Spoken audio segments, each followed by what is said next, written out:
Good morning. How's everybody doing today? All right, that was pretty good. I'm not gonna lie, y'all getting better and better at that. That was encouraging. All right, actually, I'm gonna switch mics real fast. I'm a creature of habit, and this one feels better on the hand, if I'm being honest. Um, hey, so I already asked you how you're doing, except for now I'm back up here and I don't know how to jump back into where I was. So let's just do it again. How are you doing today? All right, there we go. Hey, if you don't know my name, and watch, anybody watching on later, or anybody in here if you forgot it, my name is Josh, and I serve as the lead pastor here at Refuge, and I'm just grateful to see y'all. I'm just thankful to see y'all.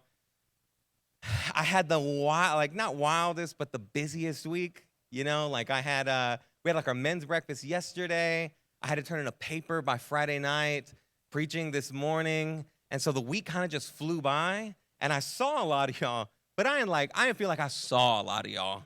I felt like it was all kind of just a blur, and then all of a sudden we were here today. And so in that way, I'm really excited to see you, as now I'm preaching this Sunday, which is kind of the last major thing on my list of, things to do this weekend. And so now I feel like all calm, and I'm looking at you, and I'm like, oh, like, there's Oscar. And the thing is, like, I saw Oscar on Wednesday, but I feel like I ain't seen Oscar since last Sunday. So I'm feeling good today, and I'm happy to see y'all, and I'm thankful that you're here with us. And I just want to say thank you for joining us today. Hey, we're going to start a new sermon series today, and I'm going to explain what that is a little bit. You probably already guessed, being that it's plastered up here. But I more so want to start today and kind of introduce the time we're gonna be in this series with a simple question. And that question is, what is your purpose in life? What's your purpose in life? I am asking a rhetorical question this time because I know I ask a lot of non-rhetorical questions, but that is a rhetorical question. I don't want you to answer it quite yet. Here's the thing. A lot of us could probably produce an answer to that question. It's not to say that we all are confident in that answer. A lot of us may produce an answer to that question, and we're not that confident in that answer. But then there's another group that maybe can't even do that. You might truly look at me right now and be like, I don't know. And then you take that and you go to the people outside of this room and you ask them that same question. I think the same kind of pattern comes up, right? A lot of I'm not sure. And whether we can provide an answer or not, the reality is that for many of us, I would say for a lot of us, that is just such a looming question in our lives. It starts to dictate where we want to work and what we want to do, and how we want to proceed forth in our life, and whether we look back and think we spent the last several years correctly, or whether we look forward and judge the years coming and see them as being of value. That simple question seems to dictate so much in our lives. What's my purpose in life? And here, the thing is, when we set out to find it, sometimes it can be a little bit tricky. Because when you start thinking, what is the answer to that question? And then you start saying, I don't want to find the answer to that question. Oftentimes it can take us kind of on that trip that we went on with the author of Ecclesiastes earlier this summer, right? Where we go from job to job, and major at school to major at school, and relationship to relationship. And we go from new purchase to new purchase. And we go from vacation to vacation. And we take all these trips, and everything we're trying to find, or in each of those trips, we're trying to find, right, something that will make life make sense, that'll kind of make everything click. And then if you're being honest, and if I'm being honest, at the end of all those excursions, we kind of find ourselves with the same amount, if not maybe a few more questions than we had when we started. We started trying to answer this question, what's my purpose in life? Maybe y'all don't relate to that. Maybe that's just me out here. Maybe that's just my heart out here running rampant like a hungry dog in the streets. That was very vivid, and I'm sorry about that. But, right, maybe that's just me. Maybe you don't relate to that. But if I'm being honest, I think a lot of us do. I think a lot of us do. And I want to offer all of us who are there, and all of us who struggle with that, and all of us that will struggle with that, an encouragement. Friend, I believe that God sees you. That's not what he desires for you. And that through the person of Jesus, he's forged a better way than this weird searching that takes place in our lives. And it's a part of why we're starting a series in Ezra today. Ezra's an incredible story, and it really follows this incredible God, this promise-keeping God that's rescuing a disciplined and chastised people, and he's restoring them to a purpose. He's restoring them to a specific call. He's restoring them by giving them what they had felt they lost so many years, decades prior to the moment that we're going to pick up in Ezra 1, and have been searching and really longing for that restoration for a long time.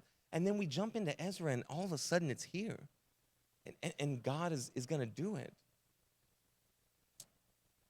And really, like, if we were going to sum up this whole sermon in kind of like this whole, not just this whole sermon, but this whole series, right, in a few compact words, I would say that we would sum it up as God powerfully acts to bring freedom, purpose, and direction to our lives through his redeeming acts of love, right? God powerfully acts to bring freedom, purpose, and direction to our lives through his redeeming acts of love. And here's why this is important, friends. Because when we talk about what is my purpose in life, a lot of us start to think, I need to go find that. I need to go on that adventure. I need to do this jumping around from this to that and from that to this and from this to the other. And all of a sudden, when we're confronted with an idea that something like Ezra presents us, where it's, hey, God is restoring purpose. How is he restoring purpose? By acting in a redeeming way in your life. By providing freedom, right? By providing purpose, by providing direction. And he's doing it through working in your life in ways that are sometimes easy to see and in ways that are sometimes tricky to see. But all of a sudden, we begin to see maybe what I'm searching for on my own, longing to try to find purpose, longing to try to find direction. I'm actually on the complete wrong path, because maybe rather than searching for the purpose, I'm supposed to be following someone who's going to provide purpose. And let me tell you, friend, those are two very different things. Those are two very different things. Going out there and saying, I'm going to go find my purpose, go see what makes sense to me. I'm going to go see how, if I could find that one thing that just makes everything click, is very different than saying, I'm going to follow you. You're going to tell me where to go. You're going to shape my heart and shape my mind. And in the course of following you, I believe that it is your desire to provide the purpose that I so long for as I'm following. Two very different things. Yet, in Ezra, I think that's what we see. We see that story, right, where people looking for a purpose, people looking for a promise, are given it not by searching for it, but rather by God intervening and saying, follow. I'll lead. I'll move. And in that, you'll find what you're looking for. So that's what we're going through the course of the story of Ezra. And I'm excited about it.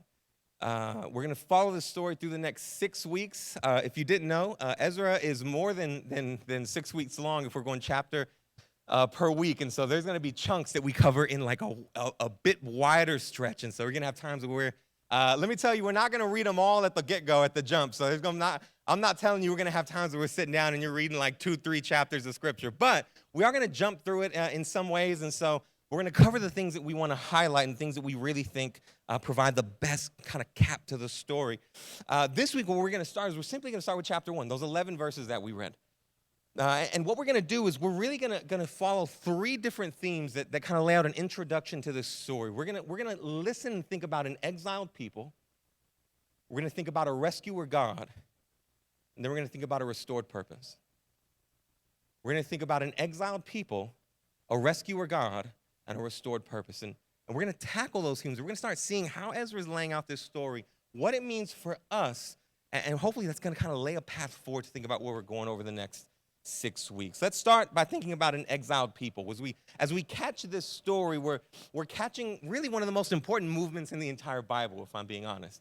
Right? Several decades prior to this moment that we get to in Ezra 1, verse 1, we know of something called an exile, a time where God in his discipline allowed for a king to come in and to conquer, right, to conquer the Israelites, and in conquering the Israelites, swept them away, swept up the upper class of Judah, which was a southern half of kind of the kingdom of Israel at large, took them and swept them up to a city called Babylon, where they lived in what amounted to like kind of ethnic ghettos. They were given a lot of freedom. I'm not going to say that they weren't, They were given a lot of freedom, but nonetheless, they were kind of in a captive city. And this is where we get a lot of what we read in Jeremiah, where Jeremiah's looking and being like, hey, you're going to get carted off. You're finna be there for 70 years, but we want you to kind of care for that city. Let me all know the verse. I want you to seek the peace of the city, which is saying I want you to seek the wholeness of that city, because when it flourishes, you flourish. And so there's so much happening there and so many things taking place. But where we catch this story in Ezra 1:1 is a people that have been in the midst of this thing called exile for several decades at this point. For several decades. And it's been really challenging because they've been wandering around in a foreign land. They have some freedoms, but not all of their freedom. And they're surrounded by people that worship different gods, that have different values and views in life. And to be honest, though, I'm sure that so many were trying to fight to say, I'm going to be faithful to God and God's ways, because I think this is the path forward for us and the way we can get back to our homeland. There were plenty of people in that context that were struggling and conforming to the world around them. And here's the thing, friend, when we think about an exiled people, here's the first thing that I want you to kind of start taking from this section. The first thing I want you to start taking from this section is that we can and we should relate to the feeling of exile. The theme of exile is an extraordinarily powerful theme in the Bible, and it's one that we're supposed to latch on to, recognizing what it feels like to be in a world surrounded by people that go, I think I want to do this. All those people that are on that search we just talked about a little bit ago. Right? They're trying to find everything they can to try and make life make sense. They're trying to find the next thing that's going to satisfy them. They're trying to find the next thing that's going to bring value, find the next thing that's going to bring purpose, find the next thing that's going to bring contentment. And we're surrounded by those people 24/7. We're surrounded by that society 24/7. And it can feel at times, if you're actively and aggressively trying to follow Jesus, that it can feel like you're in a foreign land. Like nobody around you relates and understands, and no one around you is encouraging you toward this thing that you believe brings life. In fact, they constantly look at you and say, join me. Join me in this pursuit. Join me in that pursuit. Right? Join me here. Join me there.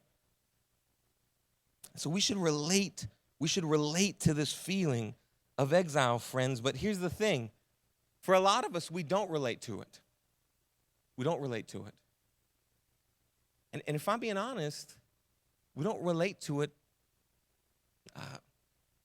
because we kind of are on the struggling end. We live on the struggling end of the exilic lifestyle, the lifestyle of an exile. We live on the struggling end of that. I don't know if you relate to this, and maybe you're not quite sure what I'm saying yet. What I'm saying here is that a lot of us feel a struggle or a tension in this because a lot of us aren't even really trying to stay that faithful. Right? We don't really know what it is to hold in tension the world around us struggling and rubbing up against us saying, hey, right, you should come and join me in this pursuit and that pursuit. You should go try and find, right, like a job, a major, a this, or that, the other that's going to bring you life. Because in reality, we're not really feeling that tension because we're just following along, right? We're likewise out in the world going, you know what? I'm an Israelite in Babylon, but when in Rome, we might as well be Romans. And when in Babylon, we might as well be Babylonians. And when in Austin, we might as well be Austinites. So let's go ahead and actually try to join the search of what it means to have a job that meets every single thing, to have a career that meets every single thing, to have the exact right relationship that meets every single need, to have the exact right house that meets every single need, or the exact right car. Or let's try and create a life where all of these are mixed and matched, and I have the exact right car with the exact right man, and the exact right woman, and the exact right house, and the exact right job, and the exact right situation, and all of a sudden I can look and go, finally, that is what I needed. There it is. That's what I always longed for. And I think if someone like Ezra saw the way some of us live our lives, and I'm not putting myself outside of that. I get wrapped up in it as well. It's difficult. Again, we're exiles, so we're surrounded by a culture constantly telling us this same information, right? I think he would look and be like, man, you're searching for the exact opposite thing that's going to actually bring you life. And hear me, I'm not saying none of these things are bad. I'm not saying that a job or a family or a relationship or anything is bad, but what I do know is that when good things, those are good things, become ultimate things, it can be like trying to drink sand. What do I mean? I don't know if you've ever put sand in your mouth. I've seen my son do it a million times. I don't know if you ever try to drink sand or try to just eat sand or put sand in your mouth. But the moment it goes in your mouth, it's like you're 10 times thirstier than you were before. When we try to make good things into ultimate things, when we try to make good things into satisfying things, it's like trying to drink sand, because every time you try to take a drink, you're thirstier than you were before you took that drink. It's like withering away at your soul, letting your soul know nothing's going to satisfy. Keep trying. You can keep trying you want, but it'll be like drinking sand. You'll be thirstier the next time you actually put that cup to your mouth. And here's the thing, friend, if we're not careful, right, if we're not careful and we're not actually fighting against this feeling of being in exile, if we're not fighting against this feeling of temptation from everything around us saying like, hey, no, this will be the thing that actually does this for you, right? This will be the thing that actually sustains. This will be the thing that actually satisfies. And you will find yourself in the worst and most vulnerable type of exile that you can think of, where you're thirsty and you're parched, you're dehydrated, you're famined in a foreign land without any direction, isolated and alone. That's the threat of something like exile. That's why it was so dangerous. That's why there was so much effort put in from the people of God, right, to say, hey, how can we sustain ourselves in this period? Because the very real possibility is that when we get exiled, we may go into a foreign land and we may never come back out, because we may turn into the foreign land. So there's precautions. We should relate to this feeling. We can and we should relate to this feeling because it's important, right? It's an extraordinarily powerful and important thing. It's tragic and it's a scary place to be if you're not careful. And this is where the story starts.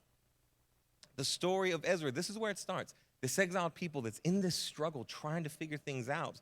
This is exactly where the story begins. But praise God, that's not where the story ends. It's not where the story finishes. Rather, it starts in this lost place, but it continues on with the rescuer God, right? How does God respond to seeing his people in this condition, this kind of lost, vulnerable, wanting but lacking but trying to figure it out position? He responds by moving. He responds by stepping in, right? That's why we look at him and say he's a rescuer. You can go to the rescuer God part. We see him and say, hey, this is a rescuer God. Take a look at what happens in Ezra 1, verse 1.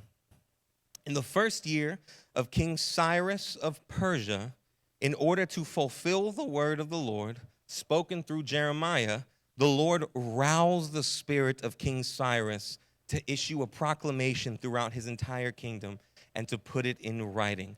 Did you see that? It may be really, really easy to miss because we're looking at Cyrus say some things, but I want you to look at the origin of what Cyrus began to say.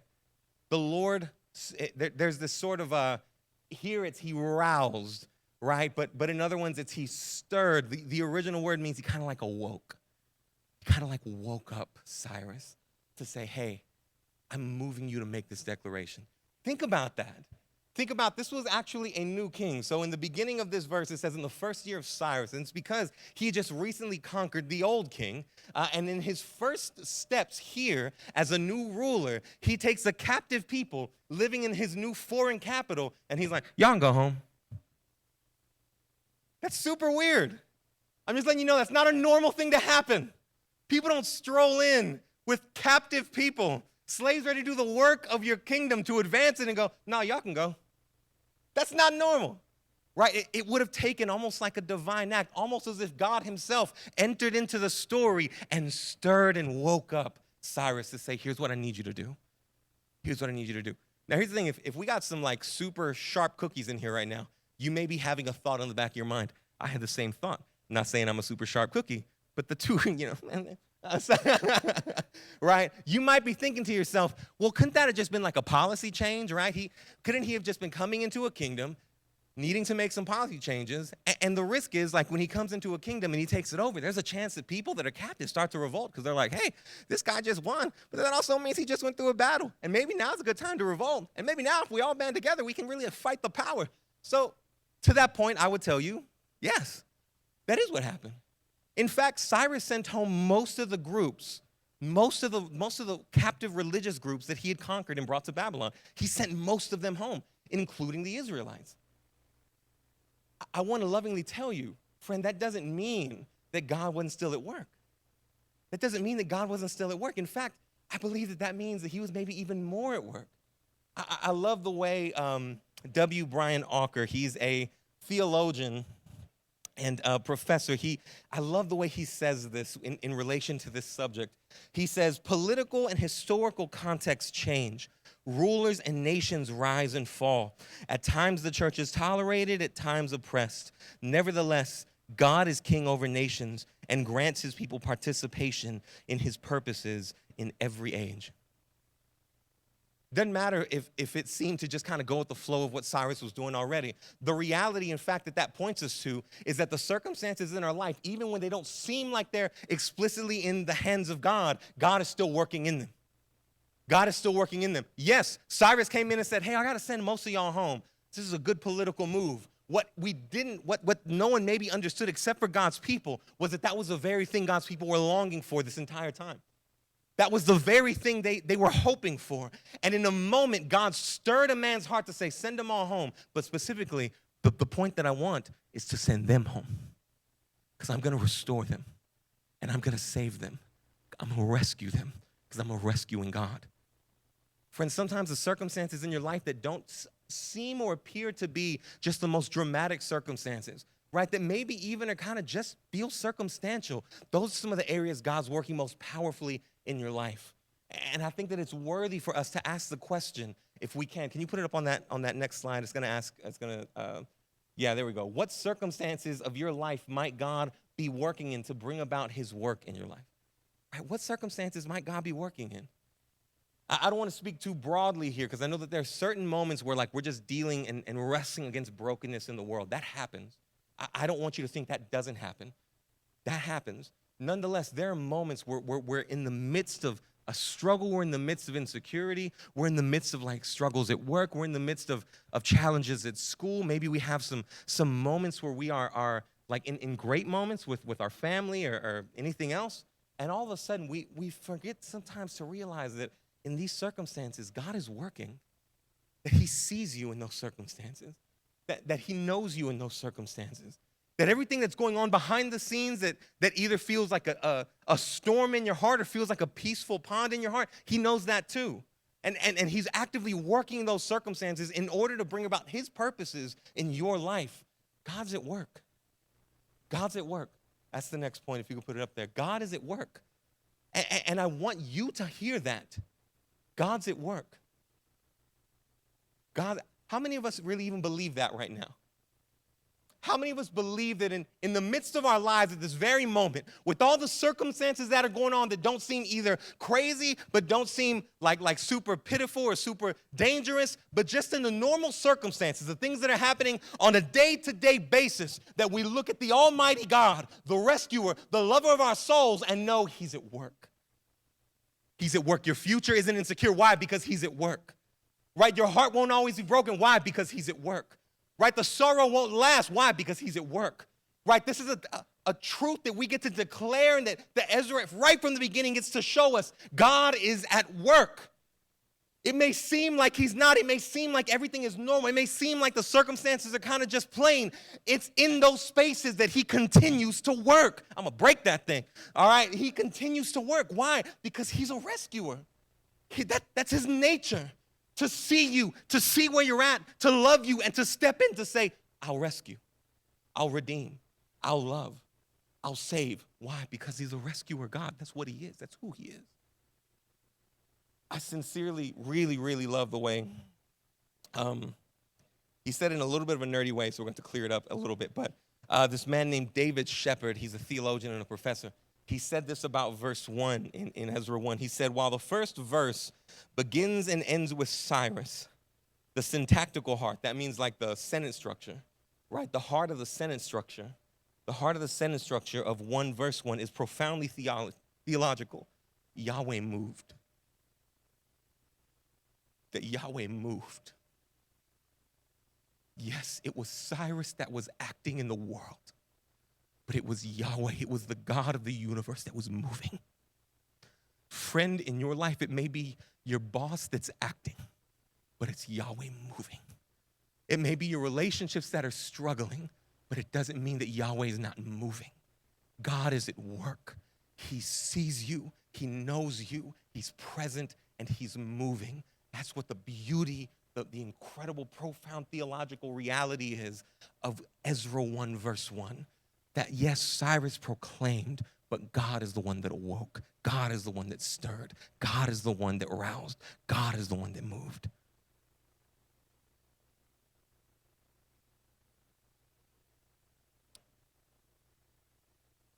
Having said that, I think it's important for us to ask kind of the next necessary question, if I'm being honest, right?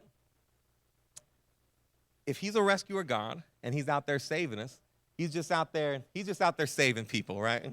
He's just out there saving people like, hey, it's what I do, right? It's like when that guy hops on the basketball court and he just starts dropping dimes and putting in threes, right? Just Steph Curry shows up and you're like, how's this guy draining all these threes? And he's just like, this is what I do, bro. I don't know.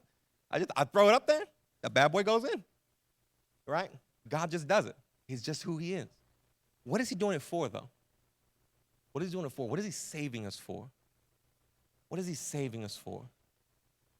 For many of us, right, we've heard the message of Jesus saying that he's going to forgive us of sins, and he's going to forgive us, and he's going to die for us, and all that good stuff. But if I'm being honest, for some of us, we have spent so much time thinking about how God's going to forgive us of what we've done that we rarely think of what God's saving us to do.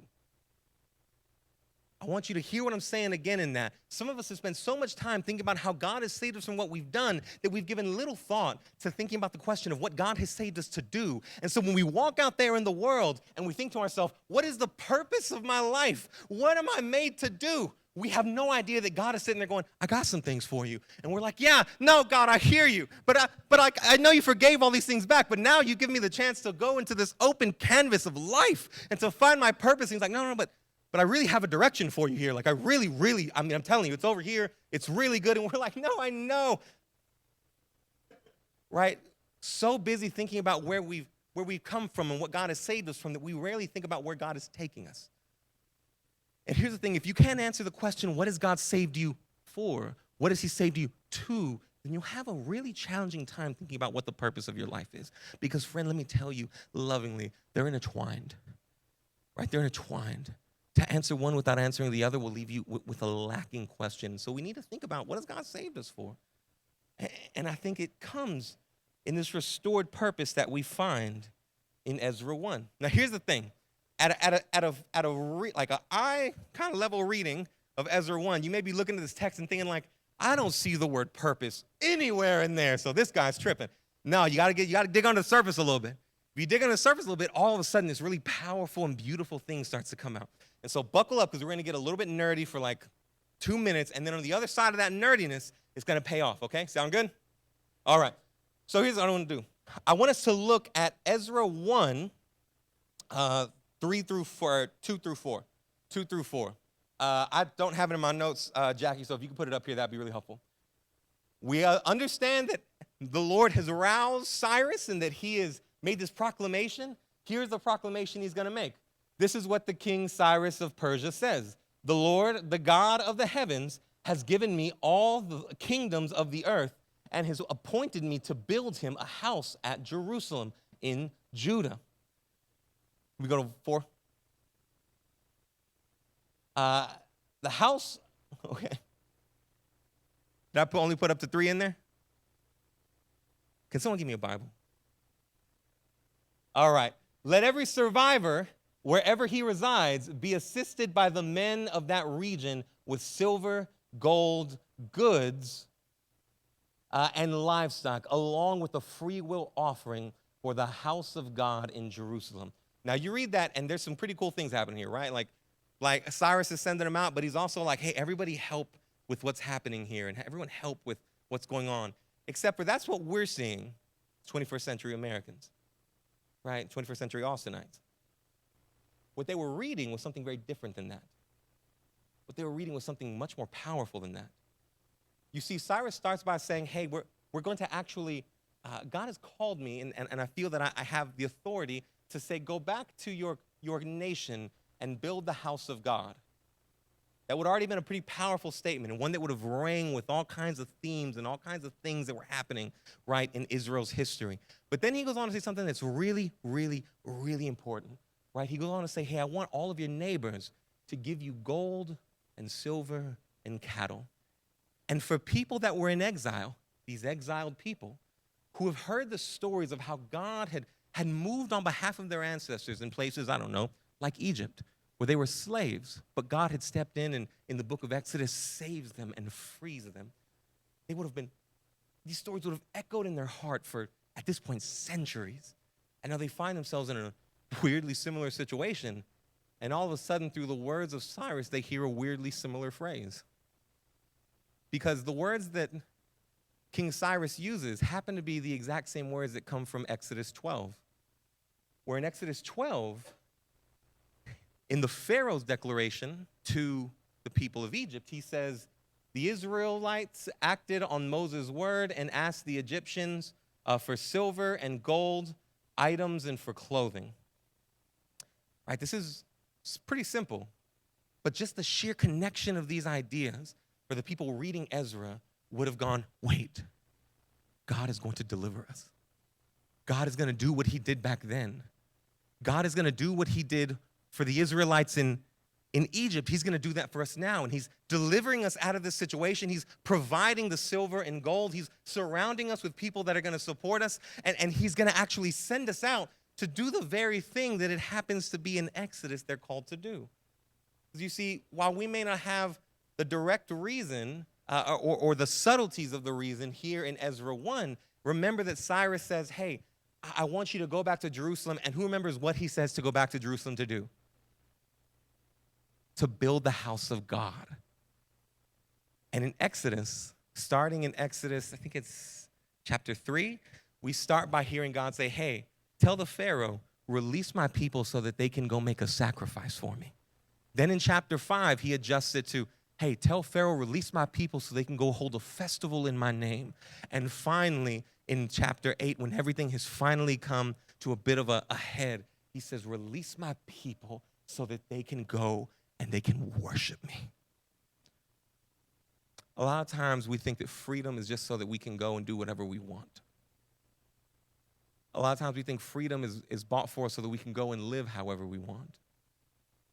But in God's story, in God's ways, right, he frees us to do one thing, to worship him. He frees us for one purpose, to go out into the wilderness and to exalt the name of God above everything and everyone else. And just like they had in Exodus, now here in Ezra chapter 1, Cyrus, the literal opposing captive king, right, is sitting there going, go on, go back home and build God's house so that in God's house you can worship him.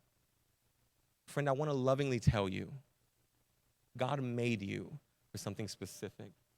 He made you to worship him. He made you to exalt him.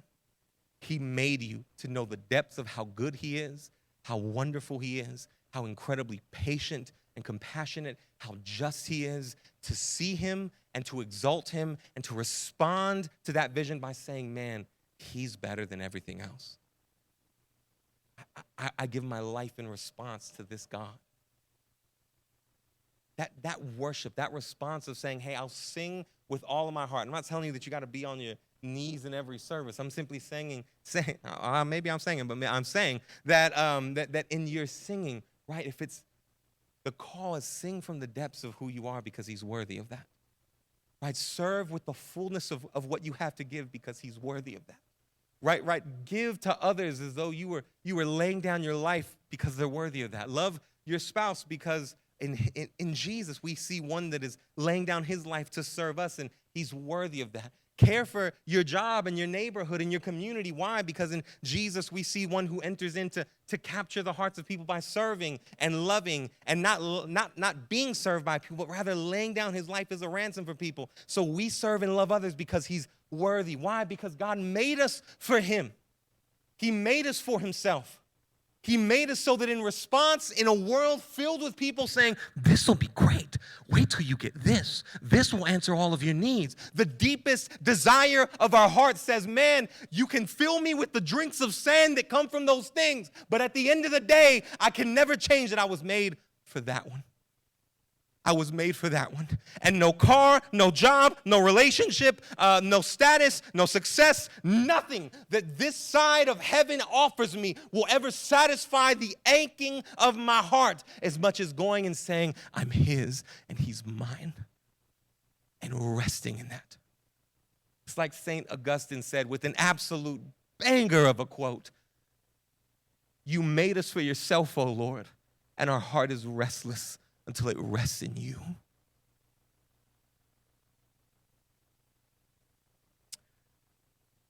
A lot of y'all have heard my story, and those that have heard it, you're going to hear it again. Because when I was about 14, my life just took a wild spin. At 12, I got arrested. I'm telling you a story because it very much, that's all I could really think about when I saw that quote. When I was 12, I got arrested for possession of some narcotics. I mentioned to y'all before that I was a wild boy before I met the Lord. And so some narcotics, and I spent a couple years on probation. And during that time of probation, I was very anxious and very scared, if I'm being honest, because they took us as a mandatory thing for our probation to visit a local TYC, a Texas Youth Corrections Facility. And I ain't gonna lie to you, when I got there, I was like, this is not my life, bro. I was like, this is not my life. I was not made to be here. I knew I had some homeboys in there, and one of them was like real hard, and he looked like he was doing fine. But one of them I related to a lot because he was like a young man who had like, his parents were divorced, but they both really cared for him and loved him. And I saw him, and he looked like he was ready to cry when he saw us. And I was like, bro, that would be me in here. And I was like, nah, not me. I'm going to be home by 6 p.m. every single night. You ain't never going to come to my house and be like, where's this guy at? He's on probation. But, sir, I'm in my room. I am reading. You're never going to find me anywhere else outside of 6 p.m. without written permission. And during that time, while I was in my room doing absolutely nothing, my dad bought me a guitar. And I just went crazy. I just fell in love with it. I fell in love with it more than I'd fallen in love with anything else in my life prior to that moment. And I started playing it for hours on end. I would get home and I'll pick it up, and from 3:45 to about 12:45 in the morning, that was all I did for years. So I got back out of probation, and my homies came around like, hey, man, you want to go mess around? I was like, not really, bro. I just want to stay in my room and play guitar. And that's all I did. That's all I did for years. And in that time, I had girlfriends. I got into, again, some nefarious activity with narcotics. Nothing to what I was doing at 12, which is a weird thing to say, but that's true. And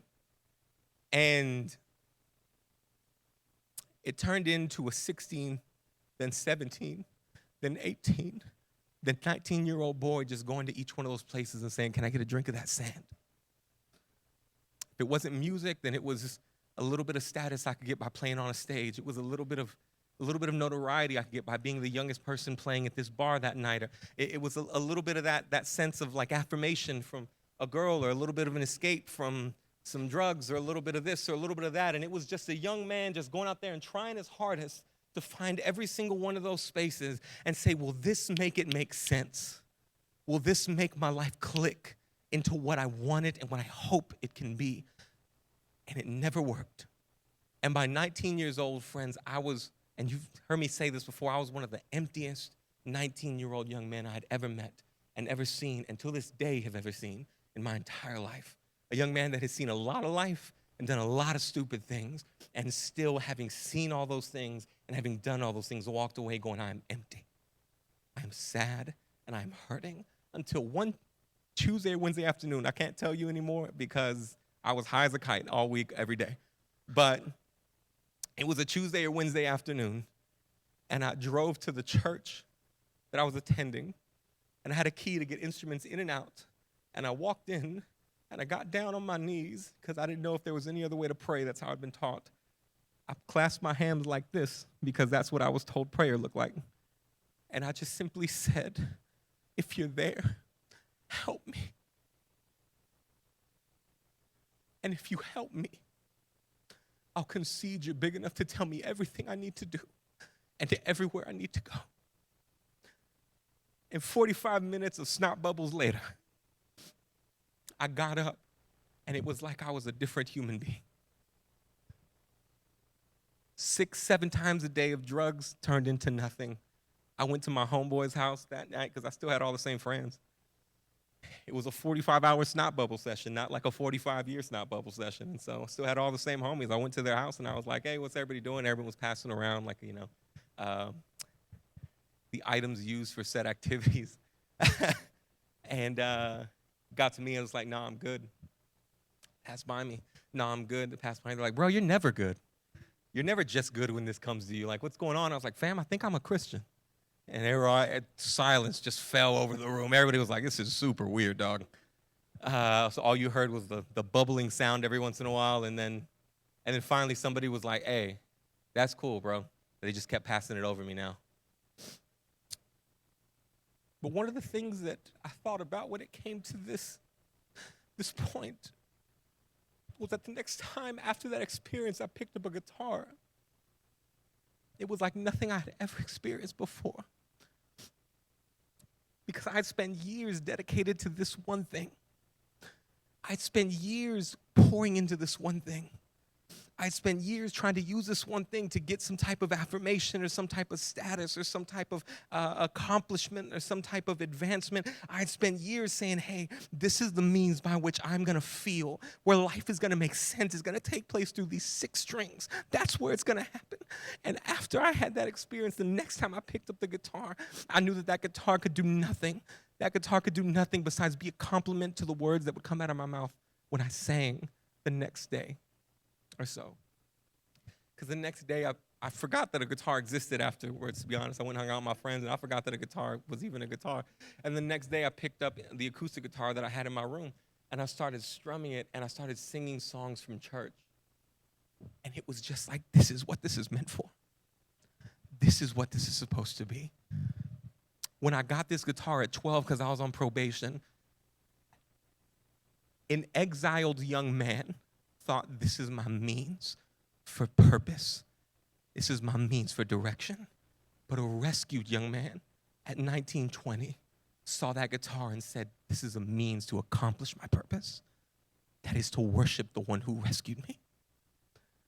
And I started playing it at church like all the time. I started singing. I don't like singing, but I tried. I think that's what this story looks like a bit. I think that's what this story looks like.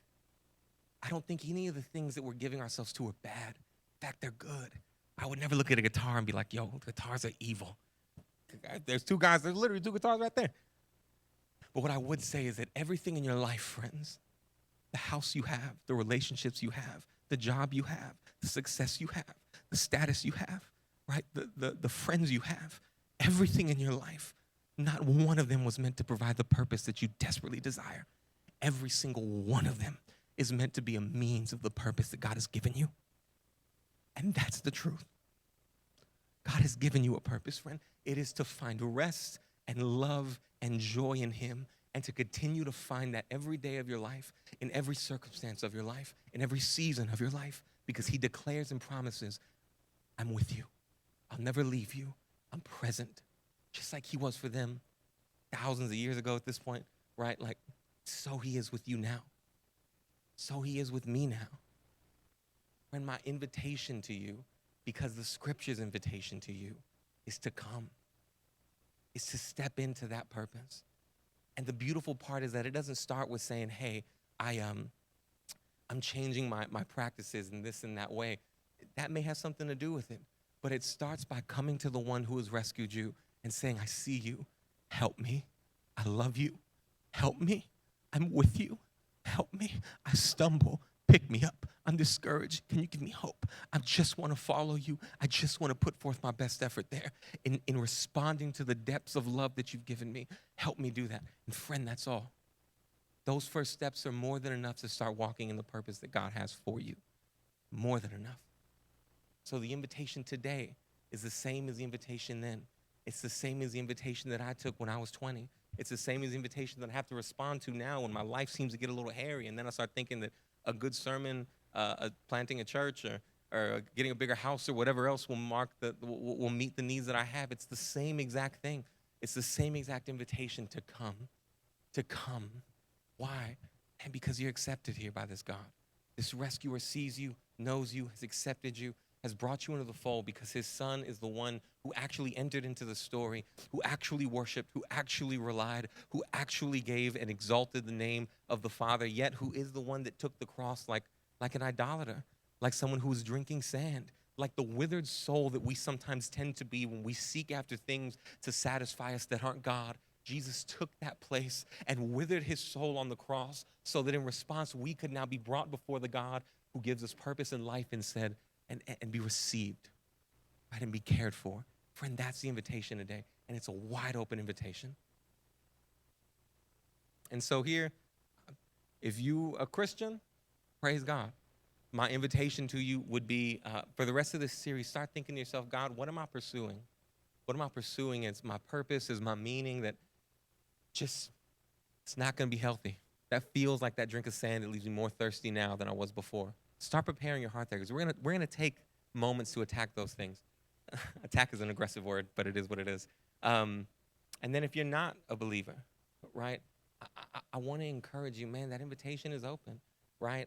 That invitation is open to know this Jesus that we're talking about, to know this rescuer God, to know this God that desires to love you and to be loved by you, this one who's you were made for, right? That invitation to know him is there. I'm going to be right there when we finish up. Jermaine is right there. He's one of our elders.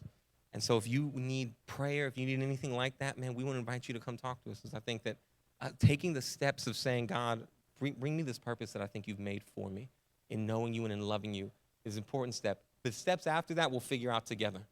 We'll figure those out together. But that first step is one I think you can take today. And so with that, I'm excited for the next few weeks to be in this book and to tease out what it looks like for God to be restoring this purpose. It's not going to be without challenges. We'll see that. It's not going to be without hiccups. We'll see that. But I'm excited about hearing the story of how God works in our life to bring freedom and purpose and direction by his redemptive acts of love in our life. And so we pray with me as we close up today. Father, thank you so much for your word. Thank you for the story of what it means to be redeemed and saved and loved and restored by you. I love you. I love you, and I'm grateful that I get to stand up here and share a story about how my heart was taken by your love. I'm grateful that I get to stand up here before a group of people who likewise would say, I love this God too.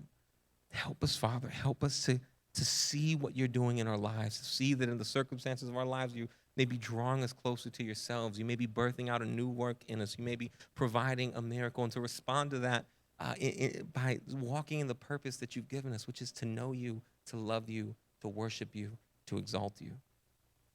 And so help us do that. Help us do it well. I love you. I thank you. Pray these things in Jesus' name. Amen.